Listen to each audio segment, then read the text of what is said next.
All right, Warchant.com here with Alex Atkins, talking about Florida State's 2022 early signing period. Yes, sir. And Coach, it's interesting, Mike Norvell, first thing he brought up was the offensive line when he started talking about the class. So important haul for you guys, just in general, talk about 4 new young men coming to join your program. I'm excited just because of, number one, the type of men that we're bringing in. These guys, getting through the cycle and recruiting these guys for 2 full years and learning, and the families. I'm going to send some pictures out to their families today, because when you just see the kind of young men and the character that you're bringing in, and we talk about continuity in the room and having guys for a long time, these are the type of guys I want. Of course, there's a threshold of talent, size, strength. They have that, if anybody watched the film, but the type of men they are and as close they got through the process and how they communicate with each other, they got me fired up. And one thing Coach brought up was versatility. I mean, what benefit is that to you when you're coaching these guys up, that you can flip a guy if you need to from tackle to guard or center? I mean, how important is that for you, those guys, to have that attribute? Well, one of the major issues we had was, 1 or 2 injuries. We'd be in trouble because of the limited guys we had, so we had to cross-train.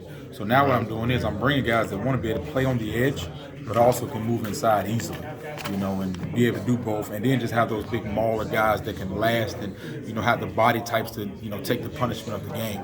So the versatility, athleticism, the ability to recover and play multiple positions, that gives us more depth. So when a guy goes down, we're not in dire straits. Is that something you look for in the process when you're evaluating a guy? Would that put an edge for one guy over the other? Okay, this guy can play multiple positions for us. Oh yeah, and just the athletic ability to recover in bad body position. That's probably number one trait, because guys are going to step too short, be laid off the ball. Things are going to happen. Can they stay on their feet and athletic to recover, which I think all 4 of these guys can do. When we talk about them one at a time, let's start with Kanaya. What does he bring to you? Where do you see him initially lining up? Well, Kanaya, number one, he's probably going to be valedictorian of the school. He's one of the smartest guys, man.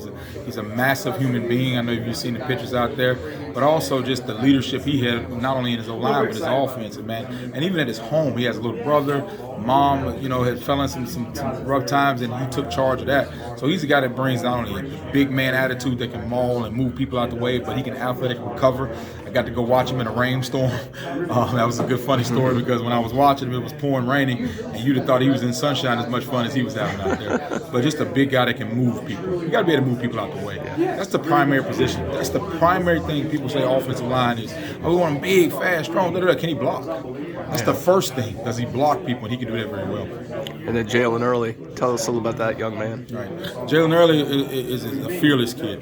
He's a kid that's coming from Texas, which is a big-time decision to come all the way to Tallahassee. But what I loved about Jaylen, he knew what he needed, and he knew what he wanted, and he had his mind made up pretty early. He was a guy that, explored the process fully, but when it came down to it, he's just a relationship-based guy, athletic, recovery, started as a D lineman, played all 4 positions, never snapped the ball, I don't believe, but he played guard, tackle, everything. He comes from a big-time program in Duncanville, who's actually about to play for the state championship. So, winning culture, know what it takes, been through some adversity, had an early knee injury, bounced back, has been playing his best ball at left tackle for them, so I'm fired up for him. And Daughtry Richardson, is he coming in as a tackle? And tell me a little bit more about him. Daughtry, good, homegrown from Tallahassee. And of course he played down in Miami Central, big-time high school program, but what I like about Daughtry, he's long, lean, athletic. His hands are huge. He's that true developmental tackle. He gives me the vibes of the kind of guys we've developed. Just got to get a little bit heavier with his upper body, but he weighs enough. But just a true developmental, long, lean body that's just hard to grab.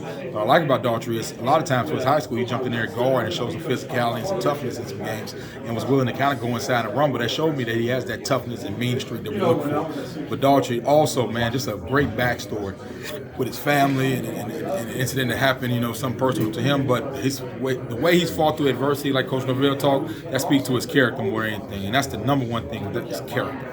And last and definitely not least, Qaeshon Sapp. Just talk about that young man, please. Sapp, the big dog. He's the leader, man. He kept, every time in recruiting, if something happens, Coach, don't worry about it. We good. If it's something positive, Coach, we own that. That's good. Something negative, Coach, we ain't worry about that. He's just that alpha dog coming up there from Lee County, right up the road.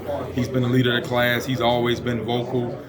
He was early, it was funny how he committed, because he didn't plan on doing it for later. He got so emotional, he put it out there, but he had been committed to me for a long time. He's been a consistent rock for us, him and his mom come down several times. He probably visited the most times out of any offensive line. And when he came down, he brought the energy with him. He probably had the record for most photo shoots. But that just showed his love for Florida State, his passion for it and his passion for people. But he's the best people person, and I think he's going to be the glue in that room that molds all those relationships things like that to be that alpha for them. Coach Norvell talked about the group as a whole, the importance of signing as many offensive linemen as y'all did during this early period this year. I mean, you saw this year the importance of the depth. Still got a little room.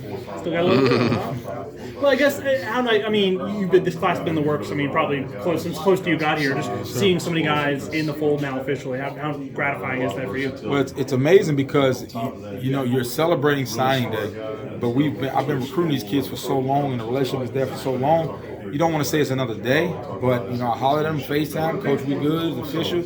I'm gonna holler at you tonight, Coach, because the relationship is so deep and so long that the conversations have left recruiting. I probably hadn't had a recruiting conversation with these guys since probably last summer. They're probably on the official visit, just because that's what you're kind of showing them the first time they got on campus after the pandemic. But our conversations have left recruiting so far. It's about goals, aspiration, what they want to do, who they want to be, and it's so far past. So it's just more of a celebration of, hey, it's official. You saw this year the importance of, and you see a lot of years, the importance of depth on the offensive line. I guess, I don't know how many of these guys you kind of see as guys who come in and play right away, but I guess how much better do you feel about the state of that room now adding as many guys as y'all have? And as many big, strong bodies we can get, awesome, but the main thing is the character, the resilience, the mindset of an offensive line. And that's what you'll see in these guys. These guys have been loyal.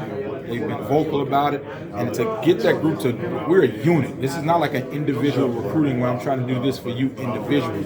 This is a unit that we have to mold together even before they step on campus, because that's got to be the mentality of that room. College football is changing a little bit. I can't allow that to happen in the O-line room because we are a unit. We always going to be a unit.